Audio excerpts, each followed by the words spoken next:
God kvöld og hjertelig velkommen til dette oppbyggingarmøte som vil netvarspa beinleis ur Ebenezer. Vi får synge sammen, sanger om Herren, og vi får høre Guds ord være tale. Først får vi at synge sanger nummer 831, teksteren vil eisen vurst og skudjanon. God i eretøyen hørte tøyna rødt.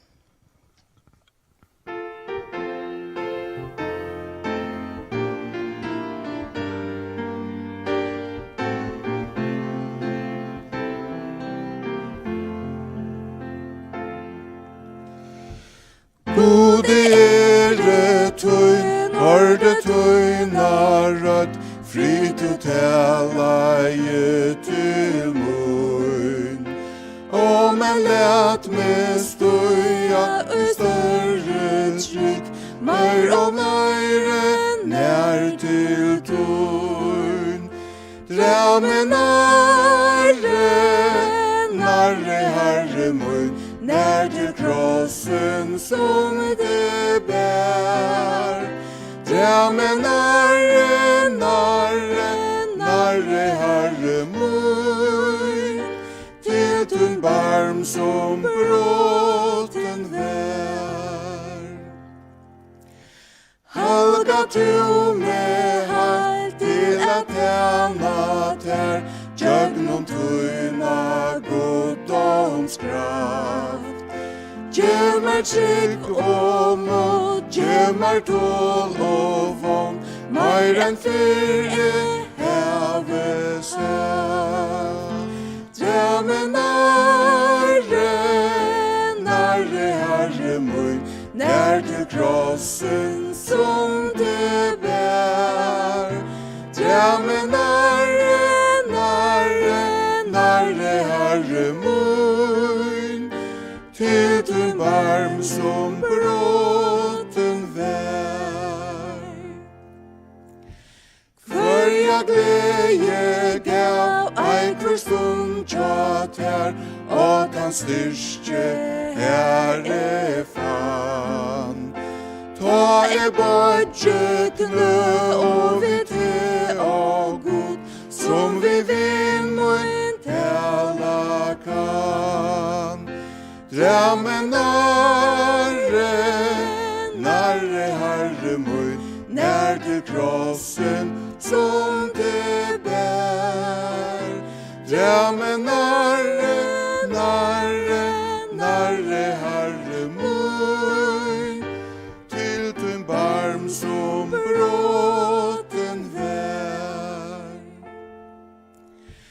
Karlagstøype ei kan nå, fyrr enn fyrur regvener.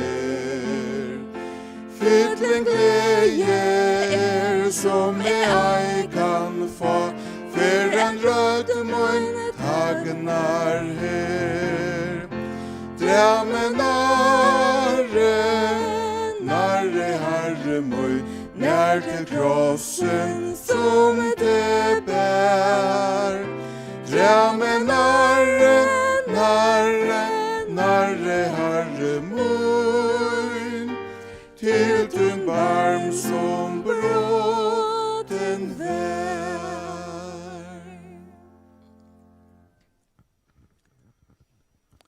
Ja, Arjen innløy i bøn, så skal jeg lese 2 avsnitt ur bønarløtene.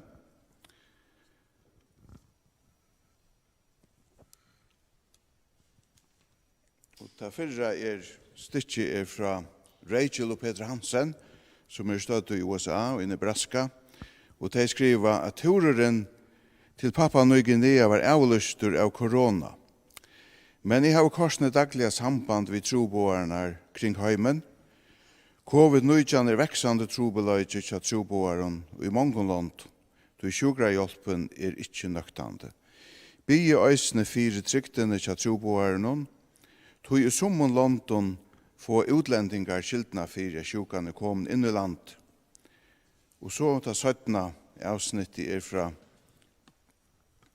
Natalie og Philip Hansen. Philip soner til Peter. De stadt av Papua Ny Guinea og i Madang. Og de skriver, vi lærer nå kovolmale og gleder oss til å kunne samskifta vi okkara viner her. Bie 4 PNG, nu covid-19 stafest, at smittan stekkar. Bie øysene at ångina kovolfalskjene dør, smittan kjemur hier. Vi skulle bia sammen. Fæg vi koma framfyr til i kvöld, og takka deg fyrir at atter ha møvløygan fyrir samnast, og kunna senda dette netvarspe, dette møte i jøkken netvarspe i Ebenezer. Takk fyrir herren da møvløygan, og takk fyrir at du hever elska okkon så høgt, at du sendte din son inn øynbarna, som kom i heimen og døye fyrir synder okkara. Takk fyrir at vi tryggva han, og jeg lot i frelsene, vi er frels. Vi legger det møte i tunne hender, herre, og bygge om at du sikna det fra byrjan til enda, bei til som vil sunnkje, og til som vil tala. Og sikna hver enkeltan som lyr og alt teg i fargen, og øysen teg som utan landa, herre, og legger det i tunne hender, og vi tar en omstøvn teg i herre, at du verger og være teg, herre. Vil jeg øysene bia for troboeren okkara som vi mynt av, og øysene hesen trobeløygen vi sjukene som flere steder rundt omkring her, at du varvøyde tøyr, og øysene teg folk, det folk som teg i middelen, at teg kommer vel i jøkken hesa sjuka kreppene herre. Letja øysene okkara land, og folk ut hunnar henter, vi bia for tøyma som roa og styra okkara løgtinge og landstøyre, og gjev to ta med visdom herre til at teka rattar og skinsamar avkjærer. Vi legger okkur tunnar henter og ber om tunnar sikning i Jesu navn. Amen. Så halda vi å synsja, for å synsja 2 kaur. Ta fyrra kaure ber tunna engest og sorg og alt. Han nummer 653, og da søytene takk og god at du frelste med nummer 330.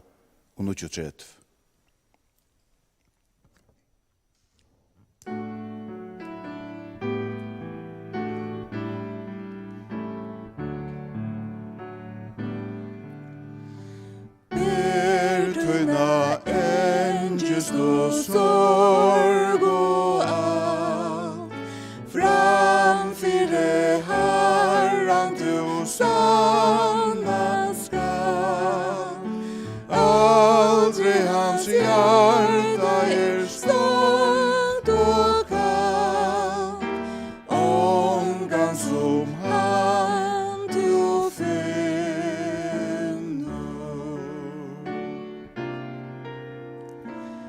Takk og god at du frelste meg. Takk at deg at du bær vi med. Takk at Herren Jesus du gær. Takk for nøyen djupa her.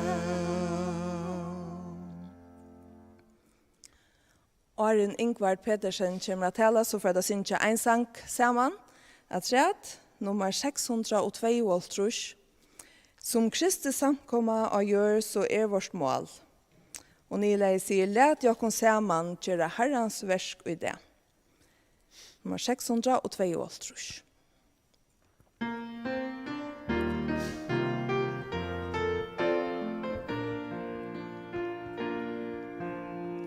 Som Kristi samkomma og gjør så vårt mål, at lysa opp i hamsens mørke som et bål, at standa saman kan vittnesboren som, kan frøyan gjera kvarja sål. Lät det okkon saman gjera Herrans verk i gled, at du trønne kvar og ein som Jose hever skjær. Tur at mer tøyn og hånd,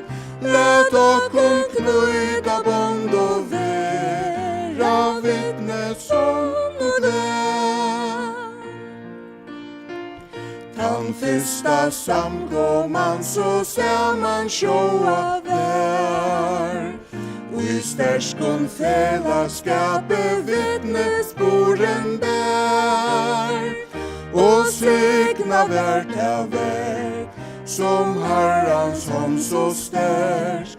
Og i tjøknon folk så gjør det her. Lät det okkom saman gjera Herrans verk i det.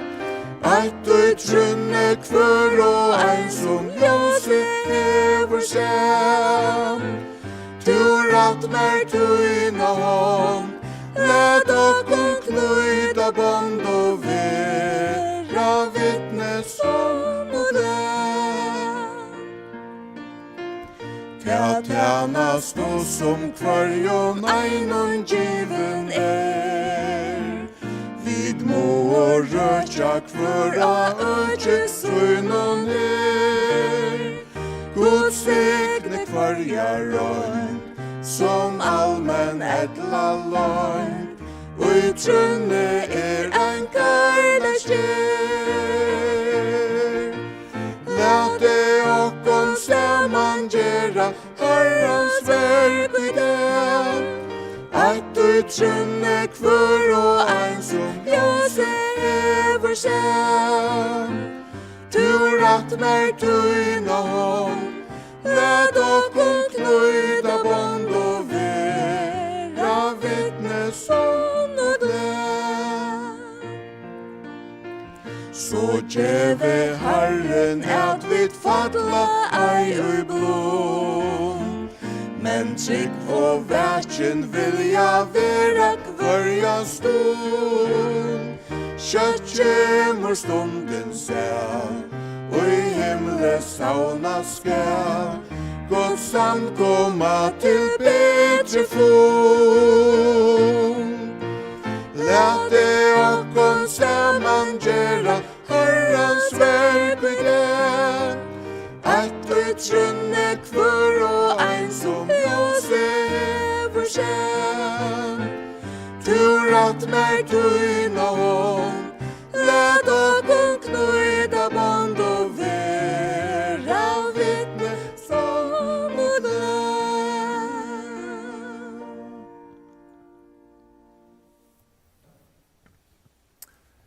Ja, en affär, gott kvöld, og velkommen av møtet til okken her i Ebenezer i kvöld.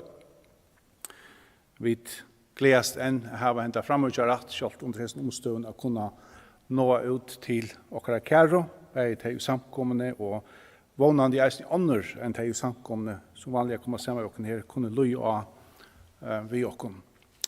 Vi påbyrja apostelsøvna i siste viko, og hugti etter kapitel 8, hugti etter inngengen til apostelsøvna, og vi får halda av fram i kvöld, og vi får at hitje etter noen versjon i apostelsøvna 2, og til de første 12 versene som vi får lese sammen.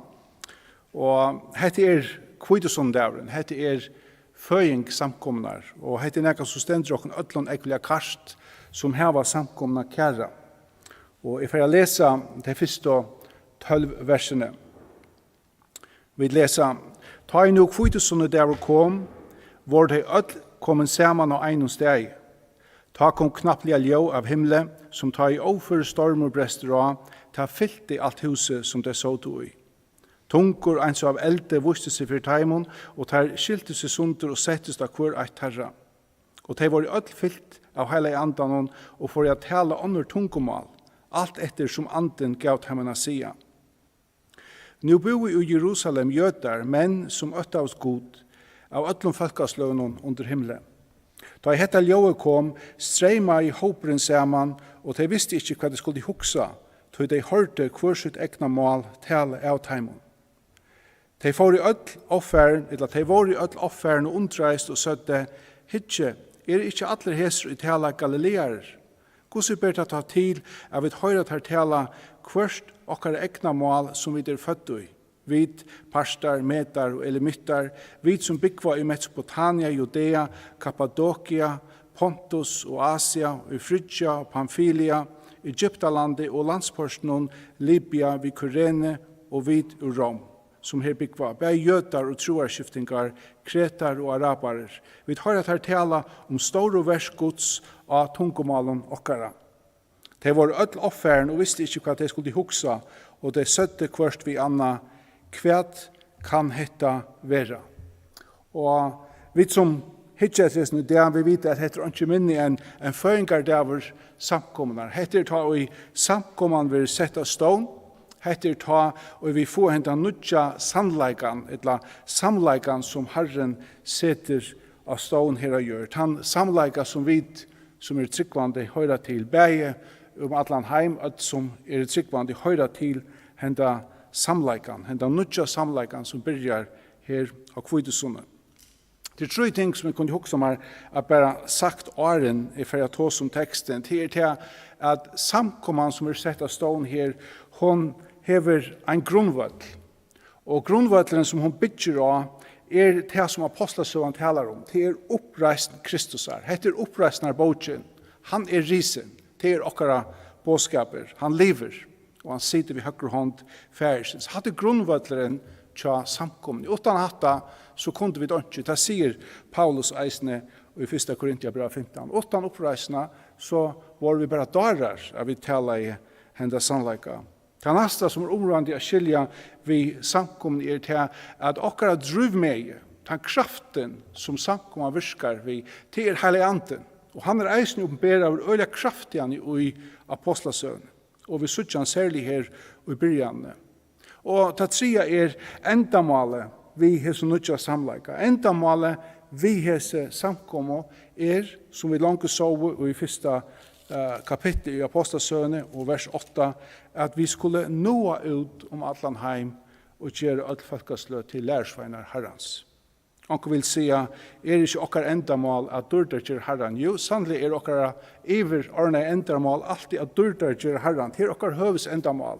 Men hetta lika med som født, for en særlig oppgave at dørder gjør Herran og på en særlig måte, og til at vinna mennesker for han om Atlan heimen. Jeg får bøyta hetta opp i trutja parstar, som ikke er tås som her, vi vujande samkommende, og det første at samkommende var alt annet enn tilvilderlig. Hun kom ikke inn i en heim og ble ikke sett av stånd bare tilvilderlig. Det var en atlan fra opphavet av. Det neste ganske nega som vi kunne sette spurningar vi ångtøy, men det som samkommende gosser eier at være og ikke være, hun eier ikke å være kjølsøkjen, og hun var ikke kjølsøkjen. Så samkommende ikke kjølsøkjen. Og det tredje at samkomman etter vilja Guds. Alltid etter vilja Guds. Så om vi lykker hitja først etter det første som vi nevner, at samkomman ikke tilvilderlig. Så burde jeg mest jo i beina veien i første regler ta stendet her, ta i nå Kvidesunde David kom. Vi som kjenner Kvidesunde David hoksa om ta i samkomman ble sett av stånd, men her blir hun sett av stånd, og det tås om ta i Kvidesunde David kom. Det er mest jo så, at Kvidesunde David var til, og den samkomman var sett av stånd. Det vil si at Kvidesunde David var en særlig David framan undan, for de folkene som her såt og ble parster av samkommene. Og om man leser om Kvidesunde David ut til jødiske mentene, så ser man at det som taler om her vikohøgtøyen. Det var røpt Kvidesunde. Og hesen David var sett til en avsett av tøy.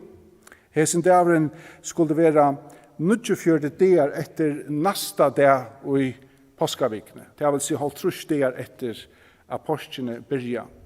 Og vi tar langt i hukte etter kapittel 1 i apostelsøvene og så til at Jesus etter å være oppreister var sammen vi, eller av og av var sammen vi lærersveien og gjør noen 40 dager.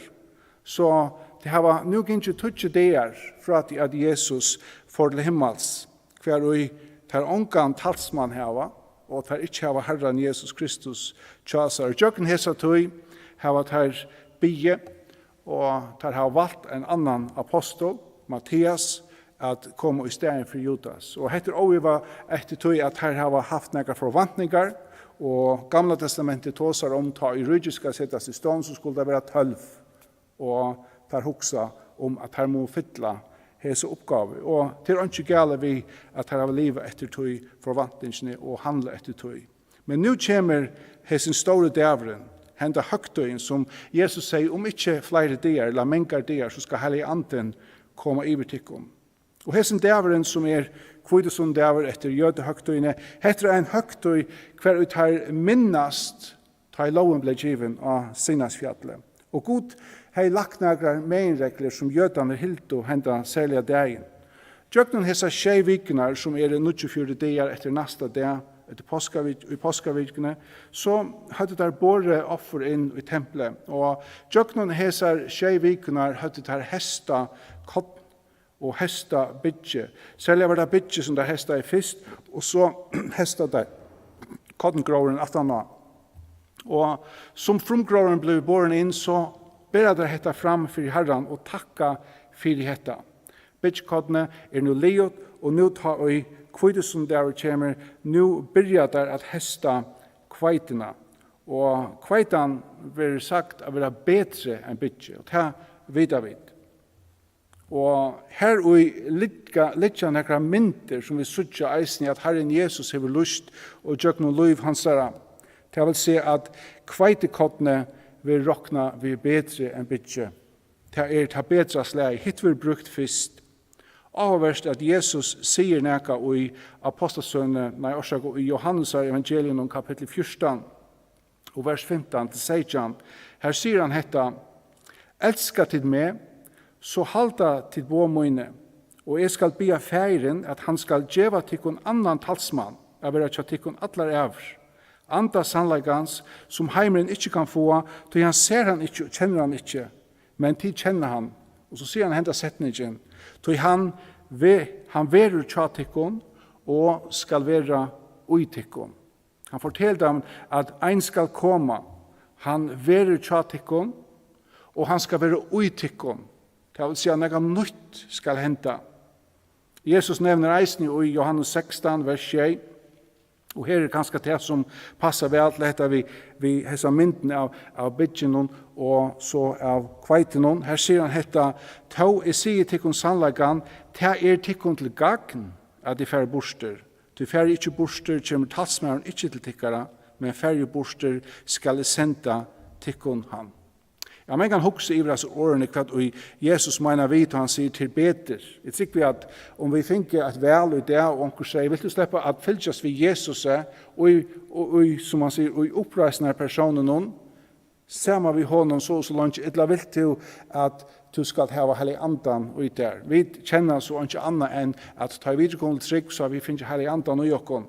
Men jeg tror vi mange ganger hadde vært fresta og sagt, jeg godt hugsa meg at fylst vi Jesus en av tog. Og i oppreisende likamene. Og da synes vi at det som Jesus sier her, det tikkun til gagn at det færre. Og tog det best en rettferdig spurninger som vi halde vi må se at hvor det bedre utan Jesus og vi heilig andan. Jo, tog at nu skulle han ikke bare være vidheimon, ikke bare fylgjast vidheimon, men han skulle være utheimon. Nu tås det om en innere kraft som skal gjøre det mulig at være lojen, gjøre det mulig at fylgja gode, gjøre det mulig at velja til røtte velene i livet. Et som byrst og innanfra. Her arbeider Herren og på hjertet. Og man kan sjå det eisen si at Herren Jesus Kristus, da han var folk og gosser og han var opprisen, så var han jo av einon sted. Heilig Anden bor i øtlån okkon tryggvant. Så her sutja vi en av som mynden vi vidjande kottene ta bedre. Ta settna ta bedre, ta bedre støvan. Og jeg tykker vi at hesen festævren lagt her for at vise av noen ting som vi kunne lære og skilja. Så det er ikke alt tilvilt at det er akkurat hesen dævren.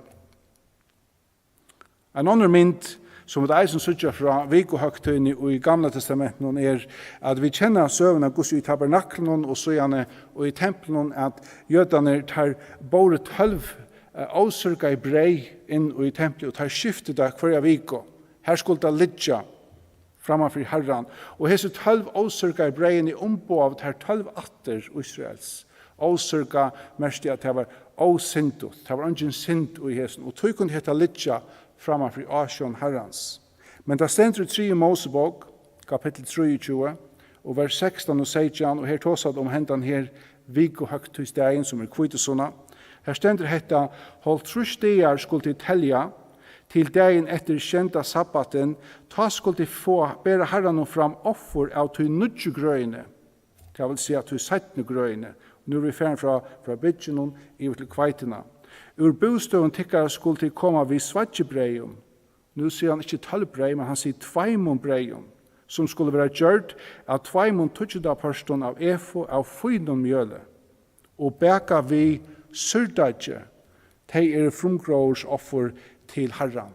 Det vil si at nå kommer en dag hvor hver vi de 12 åsørga i breine som ombøye til 12 atter Israels, utan synd, tog Gud kunne ikke tåle synd, de vil ha flott henda dagen, og nå var 2 brei lagt inn i stegen. Og man kan også se hva ombøyer hette hese 2 breiene. Jo, og i okkara at hitje atter så trykker vi at ombøyer og gusser de 2 husarhaltene som vi suttja, lukka som leipa saman her i Apostlasøvne.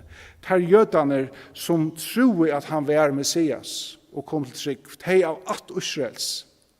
Og så de som ikke er av 8 Israels, heitningane og vit, som ble parster av hesen, og som saman danna en av nødja eint, 2 brei, og det som er øyelig avhåverst av suttja reisen til at nå kunne hese breiene være surgai. Det er gjørt av surdadje. Nega som Gud ikke tåler til å ta ombår synd, men nå sørger vi at nå tåler han det. Hvor? Ikke til at Gud tåler synd, men til at nå er det lukket som lagt fram at nå vid mennesker som har det samkomna, vi er alt annet enn syndafrøy. Vi vet utmerska vel at vi er ikke syndafrøy i oss sjølvom. Vi som mennesker har livet et syndigt liv. Vi lever i en likame som er toa og hala og fresta av synd. Men av til at Herren Jesus Kristus døye og porsen er fram forboi, blåe er flåte, så er synden golden fire, og nå tåler Gud et menneske som er i en synda likame, tøya blåe er flåte. Så vi sutja at det her er en mynd som ligger i hesson kvitesundenen, ta i nu kvitesundenen kom. Så jeg tykker ikke at det var tilveld at det var hesundeye at Gud sette hetta nudja av stån, hver han hever 2 parster, jøtar som kom til trygg, og så heitningar som kom til trygg. Og heser alt annet enn fullkomner, men av til Kristus i deg for der, så er det renseier og i blåe Kristus her. Henta nudja einten. Det neste som jeg kunne huske meg nevnt vi, er samkomman at hun ikke er sjålsøkjen. Nå, da jeg sier dette, så kanskje heldur onker jo, to har vært sjålsøkjen her og her. Og det skal jeg ikke være umåte, tror jeg at det må jeg innrømme at vi mennesker kunne ofte være sjålsøkjen, og det kunne vi eisen som en bølger, som en samkomman, hvor vi støyer ved søyen av, som man sier. Men samkomman er ikke sjålsøkjen her, og henda 4 mynden, og det som skal være er at hun skal ikke være sjålsøkjen. Vi sørger hese 3 versene som vi har brukt fra vers 2 til 4, da det stender, ta kom knapplige ljå av himle, som ta i overføre storm og brester av, ta fyllt i alt huset som de så til ui, tungur eins av elde vuste seg for teimen, og ta skilte seg sunder og settes av hvert eit terra. Og de var alt fyllt av hele andanen, og for å tale andre tungomål, alt etter som anden gav teimen å sia. Nå, jeg kunne godt hoksa meg å vite, siden mer om hesa situasjonene, og hesa støve, og hetta som hendte, ta og de opplevde dette. Jeg kunne godt hoksa meg å sette meg ned via en mikrofon, og intervjue hese folkene. Hvordan følte du hese støvene? Hva byrstest ut der? Jeg vet hva byrstest du mer til den dagen jeg kom til trygg. Jeg følte som jeg sveva i. Så latter følte jeg meg ta og at jeg kjente at syndmoen var golden fyrir. Men jeg kunne også meg vite hvordan hese folkene som var sauna i her, hese første tryggvande, eller første limen av samkomne, hvordan jeg følte hese opplevelse. Men vi sørger bare 3 vers, var givet til et her.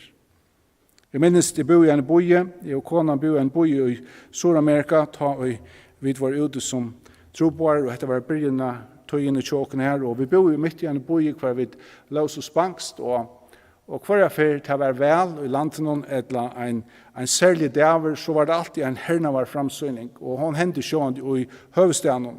Men så hadde det fire at der fløye vi militærflygvaren ut til der smarre bygdene, og så hadde det framvisning i luftene vi som militærflygvaren.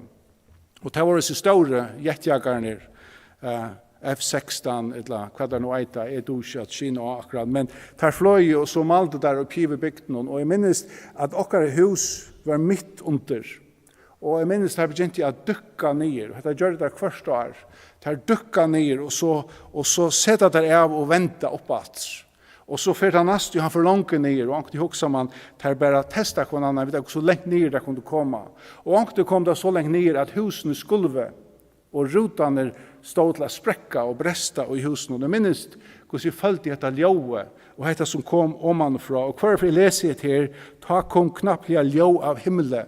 Så hoks jo med disse vibrasjonene, denne alarmen som kom omanfra. Det stender ikke at det kommer østre, vestre, eller sør og nord, det kom omanfra. Og av samme hatt hendte det her. Og det var det som gjør det at det tiltrekte falske. Falske kom av lortet. Hva er dette? Og da det kom til stedet, så sørger de hese folkene at de har en så tungur siden i dem av elde. Og det sender at anden fylte de, og de tog seg andre tungomål, og de skilte de. Og det var en underfull hending, ikke annet enn et mirakel, et under, som nekv, kanskje eisen tryggvande, hadde, hvis det var opplevende jeg luktende, det hadde damer vel reist rundt og snakket om. Men her gjør Heilig Anden og God en vittnesbord på 3 vers og tar seg som varm til. Det er en så Heilig Anden og i hese henting blæser jeg opp for å tiltrekke oppmerksomhet, og så tar det finnes oppmerksomhetene, så stekker det og peker av noe annet. Peter for å tale etter hese henting, og ta får vi til 23 vers som tar seg om han er risen, som peker av Herren Jesus Kristus. Så man ser akkurat som at henda nødja eint samkomman, hessen samleidjen, han kommer inn i henda heim, ikke gratande og råper om jeg vil hava, men han kommer inn i henda heim og peikar av Herren Jesus Kristus opp rysnan. Hvor? Jo, til hun er fyllt av Heilig Andan. Johannes kapittel 16, vers 13-14 sier hetta, men ta i han, ante sannleikans kjemur, skal han leia tikkun og i atlan sannleikan. Så han skal ikke tala av seg sjálvun. Nei, det som han høyrer skal han tala, og det som koma skal, for han har kunnkjera tikkun. Og så stender dette, han skal dørmeta med, så han skal teka av munnen og kunnkjera tikkun. Et år som vi kunne sagt, og på en stittre måte som Johannes Døybar sier i Johannes 3, vers 3, hvor han sier, han skal veksa, og jeg skal minka. Det vil si, han skal hava oppmerksomheten til han det dreier seg om, det dreier seg ikke om meg. Vi er ofte lint i å vente her sånn, han skal vekse, jeg skal minka. Vi dommer bedre å si, jeg skal minka, og han skal vekse. Og bare vi gjør det her, så peker vi først av okken, jeg skal minka, og det er ofte en falsker eimjukleitje. Det er ikke om meg, det er ikke om okkara samkommet som så, men til om han vil peke av Herren Jesus Kristus. Ofte i det så har vi kanskje lente og hoa til at endurskapa kvitesonna, endurskapa hese hendingene. Men Heilig Anden gjør okken 3 vers, og etter dette gjør han okken 23 vers, som tar seg om Herren Jesus Kristus. Han som er opprisen, han som er grundvøtleren. Vers 23-24 i samme kapittel sier dette, han som etter 4 skipan rai Guds og 4 vitan hans var svidjen, han drog på tid. Krossfest i han vid hånden lovløysinga, men God reiste han opp, vet jeg at han gjør det enda av kvølen deians, så det ikke var mulig at han skulle være hilden av honom. Og om vi hittar etter og leser vers 36 og 38, så stender her, «Tog skal alt hus Israels vi og brygdaligere viss og vita at God har gjort han til bei Herre og Kristus, hendan Jesus som til krossfesto.» Så stender dette, som er så vekkert og tog er så avhåndaligt, ta der hørte dette stakta her i hjertet. Og der støtte vi Peter og hinner apostlarna, tid menn, brører, hva skal jeg gjøre? Og hette det ønske som vid ødel ønske skal hente, baby okkun sjølvun og ødlun, tar vi høyre om hva skal jeg for Herren? Lät det stinka med hjärsta hvor han og særlig at det hever vi omvending å gjøre. Peter sverre et heimund, vente vi, og ene kvartikkere lete seg døypa i navnet Krist, etter Jesu Krist, til fyrtjeving syndana, så skulle de få gav og hele antans. Et lyfte, så ble det lima inn og i hessa samkomna. Det stender ikke om at dette hendte i omater. Det stender i vers 41. De som nu tok av i året hansara var døpt, og tann dagen løttest akkurst om 300 saler av treet. Og man kan også se, hvor stender det ikke at dette hendte i omater? Det hendte ikke i omater. Vattnet født, samleidjen føtter, samkomman sett av stån, nu er det innlimingen, og hese 3000 salene ble innlimmer inn i hese samkommene, som vi ødel så dorster kjapt til og innlimmer i. Og så stand hese vøkre årene i vers 42, de helt og trolig fast vi lærer apostlene, og vi samfunnet, vi breibrådingsene, og vi bønnene. Og vers 46 sier dette, de kom kvønt det avhaldende i tempelet av einun hjärsta og brodde breie heima vid hus og finke såleis føysuna vid glede og i einfelte hjärstans. Såleis byrja jeg til.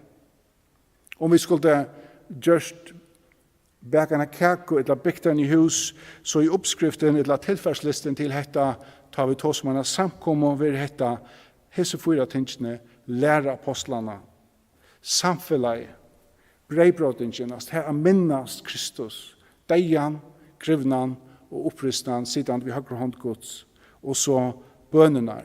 Og hvis man kan lette negatræt, og man bruker en mynd av bæka, så i oljan ikke annet være enn hele anten. Alt gjørst vi andans lasslå. Det tredje som jeg kunne også adrege ur her sånn, at den tredje mynden, som jeg nevnte i början, heter vi at samkommaner etter vilja Guds. Her kunne godt også at sammanborda vi nega som vi sutter i Gamla testamentet, som kanskje lujtjist, her som vi er vera ta øvota. Og det også om Babylon. Vi kjenner søvna om Babelstårne, det trykker vi ut, vi som har gynnsi sundagsskola, kjenner så egentlig vel hessa søve. Det stender at i 1. Mosebok, kapittel 11, og vers 1-9 stender hetta, öll jörn hei sama tungumal og tåsa i løyka. Hetta er akkurat øvut. Her tåsa i öll løyka, og atana ta tåsa i dei fremmant mal.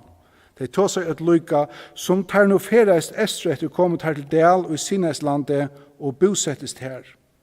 Ta søttet her kvar vi annan, komme let i okkun gjera tiolstein og brenna han vel. Der brukte tiolstein i stein for gråt og gjerbygg i stein for kolk. Så søttet her, komme let i okkun bytja okkun boi og tårn som røkker helt opp til himmels. Let i okkun så leis gjer okkun navn, så vi skulle ikke være spjatter om alle hjørna. Men Herren kom ned av suttja boien, og tårne i menneskebøttene var ferna bytja. Og han sier, her er jo eit og samme folk, og eit og samme tungomal. Heva tar atler hetta, heva tar atler. Hetta er det første ut her i faren underreagere, og nu er ikke teimen overførst. Hva tar så seta seg fire? Let jeg kun tøy for nir og blanda tungomal tarra, så det skiljer ikke malet seg for nøren. Så la spjatti herren tar hian ut om alla hjørna, og det gå pæt a bytja boien. Tøy fikk han navnet Babel, til her blanda i herren tungomalet av alla hjørne, og hian spjatti herren tar ut om alla hjørna. Ta vi hitje etter disse søve, så hoksa man kanskje hva er det velja som tar vilde visen her. Det stender at her vil det nå til himmels, og en kan sjå hoksa er det det som tar atla og onkur sier at dette var gjørst umåter gode, tog det var ikke villig å spjeia seg ut om alle hjørna. Det vil ha et samlingspunkt som bantar saman. Og man kan eisen sutja at det stender let i okkun gjøre okkun et navn.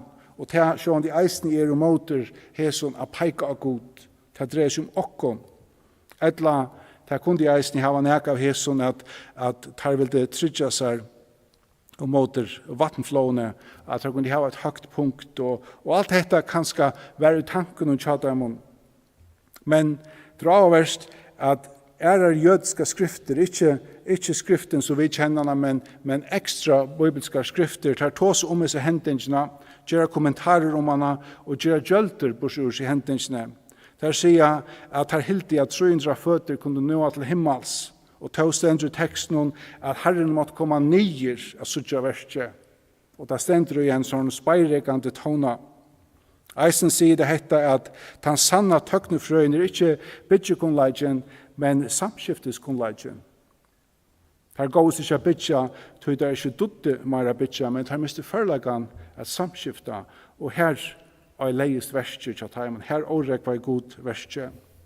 Babylon merker porstret til god, og til lukka som at her vil det sleppa handa veien. Og året Babel ble mynden av blandan, forstyrrelse og årekvann. Og Babylons rykje ble futjenden til gode, alle mennkjøkne skriftene, og i år 524, da det hetta rykje som er lekk i Jerusalem, som lekk i øye. Og vi sykje eisen Babylon settene i endatøyene, og Bergen Seidjan tåsar om Babylon, og her tåsar det om skøtjene som ber navnet Babylon, hin stora, og henda skøtjene ræver iver henne mange vottene som er folkeslø, og vi sykje myndene som Satan hever etterlukna av hjørnet. Han etterlukna nega, han hikker fram etter, han veit at samkomman verer, og vi var her han etterlukna et eller annet, og til etterluknas til som Herren nu har sett av stånd, Guds bygning av gjør. Og i oppenberingen av Adjan, så gjør vi dette fattelig av Babylon. Så her tar vi hitje i Apostelsøn 2, så gjør vi just ta øvete av Babylon. Vi gjør flere måler ombå her, og også var det dialekter til å ta om. Vi gjør i oppenberingen 6, vers 9, at en dag kommer en frukt av hesson. Derfor blir det frukt, og vi får gjøre en stor skæra som er av mongon tungomalen. Her stender, så gjerne fikk jeg suttja stóran skæra som ønsken kunne telja av öllun tjóun, atton, falkon og tungumalen. De stod for hasetnon og lampenon, klødd i søyen kvitun kyrklar og vi palmagreinon i håndene. Det det som får henta i framtøyne. Jeg kan hoksa meg at han hendingen, da man hikker etter Babelsåren, da det har bygd, at det har arbeid og tås i samme måle, og vi så skiljer det ikke hverandre annan. Der sier skiljer det ikke, og hin skiljer ikke handan. Men her, og i Apostelsøvn, det akkurat øvet. Han som taler, det skiljer hin som hører det i sin egna måle. Og man kan også se, han som har tale i over skilta sjølver, men han har tale over Guds. Så her nekver løykheiter og imsleikar, tar man også om Babylon og samkomna. I Babylon her var folk ötla ein stegi, da så kjøvd eisen her vi samkomne til det byrjar. Og i Babylon, her sier det, leti okkom bytja, og i teksten i Apostelsøn stender, de var av ein hjärsta. Og i Babelstårnen her var det ikke vilje gods, men her tar det samkomman, så er det vilje gods. Og i Babelstårnen her vil det menneskene hava ikke at de skulle spjeias, de vil være eit, for sin egnu ikke for navn Guds skyld. Men her tar det samkomman, så skal det ha en samlaga, men det skal bytja av likam Kristus er. Babelstårnen stend reisen at Herren kom ned og hukte, og samkomman her finner vi i Apostelsøn at Herren kom ned og tog bostad. Babelstårnen her spjatt i han tungomalene, så det ikke kunne bytja tårn, og i Kvitesån her samlet han tungomalene, så det kunne bytja en samkomma. Og så framveist, og til flere andre ting kunne nevnt her. Men her synes jeg at Babel et vittne om hva hender ta forleggen av samskifta for borster. Og det er just dette som styrker samkommene, at vi hava ett hjärsta, at vi hava ein herra, vi bytja av oppreisna Kristus, vi driven av heilig andan og verskoorkar å nå ut om alle hender heim vi hesson båskapen. Hinsøyan at Satan skiler alt dette, alt og vel. I Apostelsøn i 1, vers 8 stender dette, men de skulle få kraft Ta i heilig anden kommer i tikkun, og til skulle ha vittne mine bei Jerusalem, og i öllum Judea, Samaria, og lykka til enda gjerarnar. Rombraun 20, vers 14, stender hetta, hvordan skulle de nu kalla av han, og de ikke kom til tryggva? Hvordan skulle de tryggva at han, og de ikke har hørt om? Og hvordan skulle de høyra utan anker som prætikar? Prætikar vi samskifte. Og Satan arbeider moter hesson samskiften. Han vil ikke at Herrens verk skal gjøres. Han vil ikke at henda samkomma skal veksa. Nu kunne jeg huske meg bare nevnt noen få ting at ta jeg leser henda teksten, så leser vi det jøkken apostelsønner hvordan samkomma vekser. Og vi sørger sånne tøl som 3000 saler, og vi tinsjast og gledast. Vi gledast til at mennesker blir frelst, men vi tinsjast til at vi ikke sørger hatt det nå, tjokken. Vi er veldig yngst at vi kunne se dette. Men onker har vi sett seg ned og råkne ut, og tjokken alle samkommer søver, hvordan samkommene voksen. Og verleggen at samkommene vekser akkurat lukka kjøtt i det. Hver viko kommer nekva 1000 saler til Herren. Hver viko vekser hesen samleidje som eide samkommene. Her okkara kletton vekser han kanskje ikke vi hesen tølun, til at okkara klettar meira notter enn klettar. Vi har hørt evangeliet flere fer, ikke tøy, vi okkun tørvar atter og atter bera til, men kanskje at her store omvendingar i tølun henta langre ut i heimenom, her som evangeliet ikke hever så ofta boa, og hesen samleidje vekser, samkomma Guds av folk vekser, til Herren som arbeider, og til heilige anden som virkar. Så ta jeg hitje etter kvitesånne, så hokk som byrjan av snes, som ser så størst ut for jokken, men til helt i afram, og i akra lykka står om første.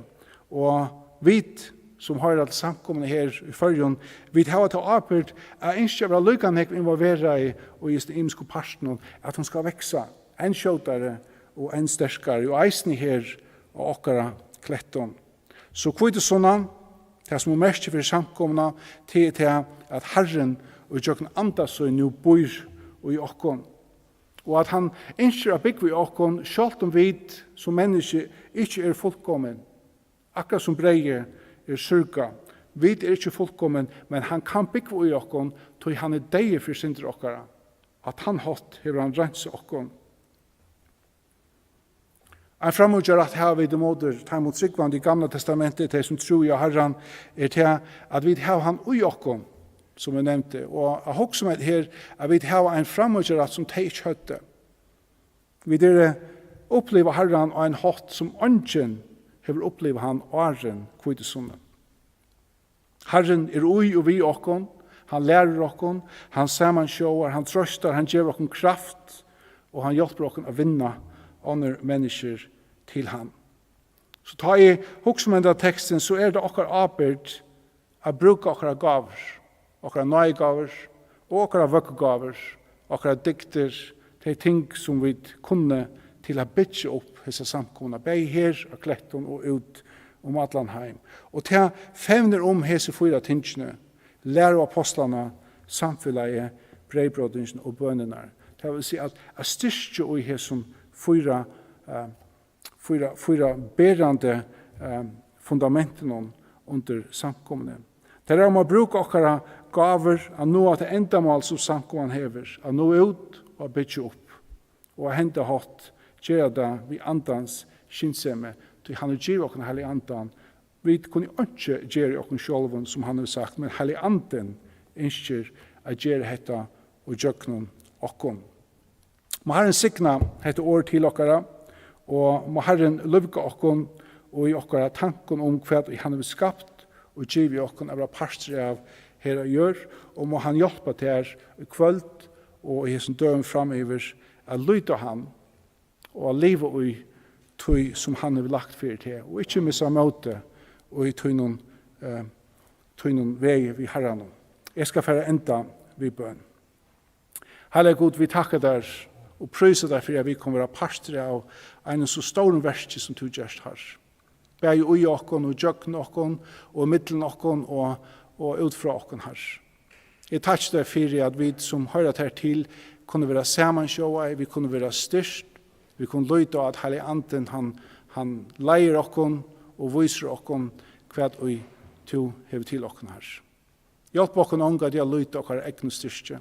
Hjelp okkon ånga de har løyte okkar egna evner, men a løyte okkar evner og i tunnar henter og leta til utjøkken til anta virka okkar evner her. Jeg ber for samkomne i hese særlige tøy, jeg ber for at du gjør okkar styrstje og kanskje nøyhoksan at vite hvordan vi skulle halde av fram, ta i støver brøyta som nu har vært, hvordan vi kunne nå av som 4 endamalen som vi sørger samkomman hever herre, at vi kunne stadigvæk løvke om og styrstja og bygge opp her. Hjelp okkar nå ut om hese landåter og nå av mennesker for det her, og vinna saler inn i tunna samkomman her. Og vi tidser alt fram og måte til det, ta i to, kommer heim til åkken heim, og vi kommer alt å standa for jasjon tøyne. Og vi kunne enn prysa til navn og sikna til for alle hese sannleggere. Det ber vi til om, Herre, at du sikner. Amen.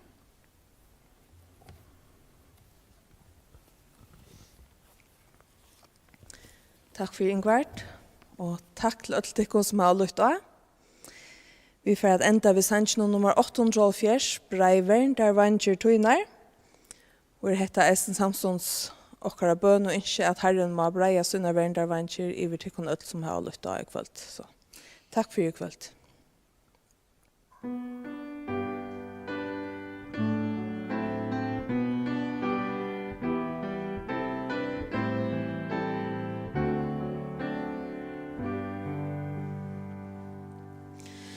Breiver der vanger tøynar, og Jesus iver med, og let meg tja der kvøyna, og i ødlen skoa til, vær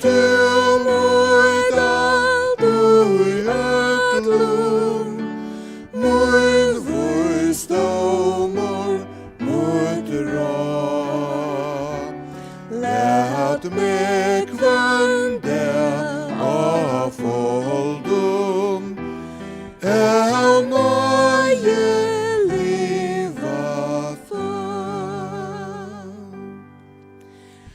Læt ånga synd mer valda, var veidne der til brus, Gjev mer eit halga sinne, tøyt bøyle, tøy mer vurs, let førja stund med sanna, tjat her løvd og lær, amor.